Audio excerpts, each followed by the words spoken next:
7 जानेवारी 2025 रोजी कोल्हापूर येथे अमित शाह व या महाराष्ट्राचे मुख्यमंत्री फडणवीस याच्या निषेधार्थ डेमोक्रॅटिक पार्टी ऑफ इंडियाच्या वतीने प्रचंड असा मोर्चा काढण्याचा मी निर्णय घेतलेला आहे। डेमोक्रॅटिक पार्टी ऑफ इंडियाचा प्रचंड असा मोर्चा सांगलीला निघाला। कोल्हापूरला मोर्चा निघायला पाहिजे होता, पण अजून निघालेला नाही। अमित शाह म्हणतात की आंबेडकर असा जप करण्यापेक्षा देवाचा धावा केला असता तर स्वर्ग मिळाला असता। आम्ही स्वर्ग पाहिलेला नाही, आम्ही बाबासाहेब पाहिले, बाबासाहेबांचा विचार पाहिलेला आहे। बाबासाहेबांच्यामुळे आम्हाला सगळ्या फॅसिलिटी मिळाल्या। फिरणं, बोलणं, खाणं, पिणं, कपडे घालणं, चांगल्या बंगल्यात राहणं, हे सगळं अस्तित्व डॉक्टर बाबासाहेब आंबेडकरांनी मिळालेलं आहे।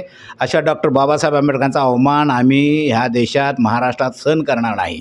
कोल्हापूर जिल्हा, कोल्हापूर शहर हे छत्रपती शाहू महाराजांचं शहर आहे, संस्थानिक आहे। छत्रपती शाहू महाराजांच्या सहकार्याने डॉक्टर बाबासाहेब आंबेडकर विलायतेला शिकायला गेले म्हणण्यापेक्षा ह्या देशाचा नेता डॉक्टर बाबासाहेब आंबेडकर होणार हे भविष्य त्यावेळेस छत्रपती शाहूजी महाराजांनी सांगितलं। अशा कोल्हापूरमध्ये प्रतिक्रिया प्रचंड अशी उमटायला पाहिजे होती, पण उमटलेली नाही। आणि म्हणून डेमोक्रॅटिक पार्टी ऑफ इंडियाच्या वतीने 7 जानेवारीच्या दिवशी सकाळी 11 वाजता बिंदू चौकातून कलेक्टर ऑफिसला प्रचंड असा मोर्चा जाऊन फडणवीस, खरं तर सोमनाथ सूर्यवंशीचा पोलिसांच्या मारहाणीतूनच मर्डर झालेला आहे, पण पोलिसांच्या मारहाणीनं सोमनाथचा मर्डरच झालेला नाही हे जे मुख्यमंत्री म्हणतात त्याचा आम्ही जाहीर निषेध करतो। आणि म्हणून अमित शाह आणि फडणवीसचा निषेध करण्यासाठी डेमोक्रॅटिक पार्टी ऑफ इंडियाचा 7 जानेवारी मोर्चा आहे।